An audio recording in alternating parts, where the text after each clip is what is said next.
विनय एक साधारण युवा था जो दिल्ली के एक कॉलेज में पढ़ाई कर रहा था। उसकी जिंदगी पूरी तरह सामान्य थी, लेकिन उसके भीतर एक अकेलापन हमेशा बना रहता था। एक दिन कॉलेज के दौरान उसकी मुलाकात रिया नाम की एक लड़की से हुई। रिया बेहद खूबसूरत और आकर्षक थी। उसकी मुस्कान में एक अजीब सा जादू था जो विनय को अपनी ओर खींचता चला गया। धीरे धीरे दोनों की मुलाकातें बढ़ने लगी और वे अच्छे दोस्त बन गए। रिया के साथ वक्त बिताने में विनय को बहुत मजा आता था। वो स्मार्ट थी, विनम्र थी और उसके साथ हर पल खास लगता था। कुछ ही हफ्तों में विनय और रिया के बीच दोस्ती का रिश्ता प्यार में बदल गया। दोनों ने एक दूसरे के साथ रिलेशनशिप में आने का फैसला किया और विनय ने महसूस किया कि उसकी जिंदगी अब पूरी हो गई है। लेकिन इस प्यार भरे रिश्ते के साथ एक अजीब बात थी। रिया हमेशा कहती कि वह कॉलेज के बाद किसी से नहीं मिलती। उसने विनय को कभी अपने घर नहीं बुलाया और रात में कभी फोन पर बात भी नहीं करती। विनय ने कई बार उससे पूछा कि ऐसा क्यों है, लेकिन रिया हर बार बहाने बना देती। ये सब विनय को थोड़ा अजीब लगा, लेकिन वह अपने प्यार में इतना खोया हुआ था कि उसने इस पर ज्यादा ध्यान नहीं दिया। एक दिन विनय ने सोचा कि रिया के घर जाकर उसे सरप्राइज दे। उसने रिया से घर का पता लेकर उसे बिना बताए मिलने का फैसला किया। जब वह रिया के घर पहुंचा तो वह एक पुरानी टूटी फूटी हवेली थी। हवेली को देखकर विनय चौंक गया, क्योंकि ऐसा लग रहा था कि वहां कोई सालों से नहीं रहता। दरवाजे पर खटखटाने पर भी कोई जवाब नहीं आया। विनय को थोड़ा अजीब लगा, लेकिन उसने सोचा कि शायद रिया घर के अंदर हो और आवाज न सुन पाई हो। वह दरवाजे को धक्का देकर अंदर चला गया। हवेली के अंदर का माहौल बेहद डरावना था। चारों ओर धूल जमी हुई थी और अजीब से पुराने फर्नीचर इधर उधर बिखरे पड़े थे।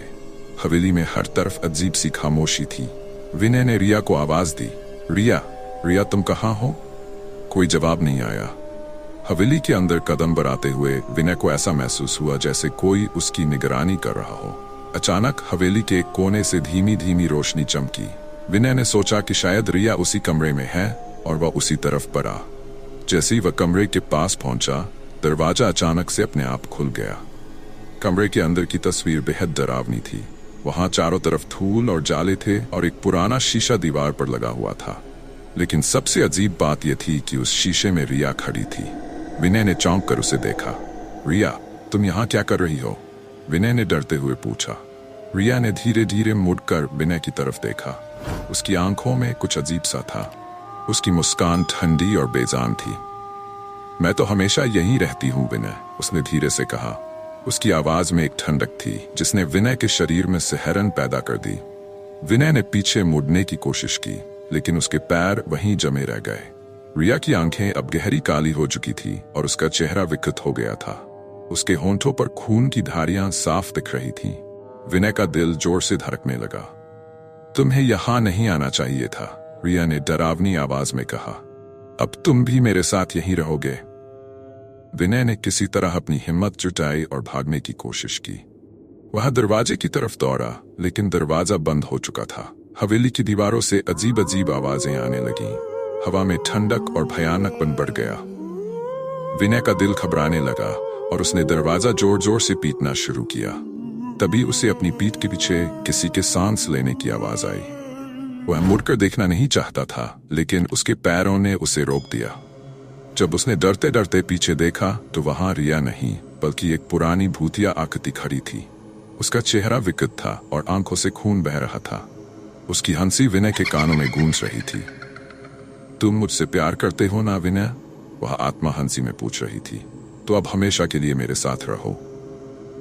विनय ने आखिरी बार जोर से चीख मारी और दरवाजे को तोड़ने की कोशिश की, लेकिन उसके चारों ओर अंधेरा छा गया। उसकी आंखों के सामने सब कुछ धुंधला होने लगा और अंततः वह बेहोश हो गया। सुबह जब विनय की आंख खुली तो वह हवेली के बाहर पड़ा हुआ था। उसे कुछ याद नहीं था कि वहां क्या हुआ था, लेकिन उसके दिल में एक गहरा डर था। जब वह गांव लौटा और रिया के बारे में पूछा तो गांव वालों ने उसे चौंका दिया।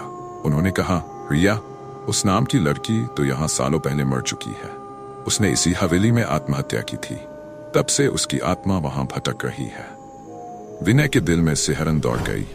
वह समझ नहीं पाया कि वह पिछले कुछ हफ्तों से जिसके साथ समय बिता रहा था, वह असल में कोई जीवित लड़की नहीं बल्कि एक भटकती आत्मा थी।